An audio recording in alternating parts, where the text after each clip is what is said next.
রাজধানীতে আকাশচুম্বী এলপিজি গ্যাসের দাম।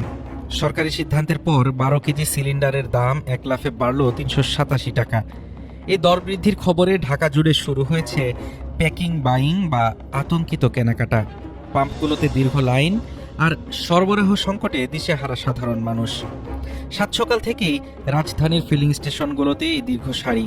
লক্ষ্য একটাই, একটি এলপিজি সিলিন্ডার সংগ্রহ করা। কিন্তু ঘন্টার পর ঘন্টা দাঁড়িয়েও মিলছে না কাঙ্ক্ষিত জ্বালানি। সরকারি ঘোষণায় সিলিন্ডার প্রতি 387 টাকা বাড়ার খবরেই তৈরি হয়েছে এই অস্থিরতা। সরবরাহকারীরা বলছেন, আমদানিতে জটিলতার কারণে চাহিদার তুলনায় যোগান অনেক কম। ফলে ডিলার পয়েন্টগুলোতে সিলিন্ডার আসার আগেই শেষ হয়ে যাচ্ছে স্টক। এদিকে বাজারের নির্ধারিত দামের চেয়েও অনেক বেশি দামে গ্যাস বিক্রির অভিযোগ উঠছে।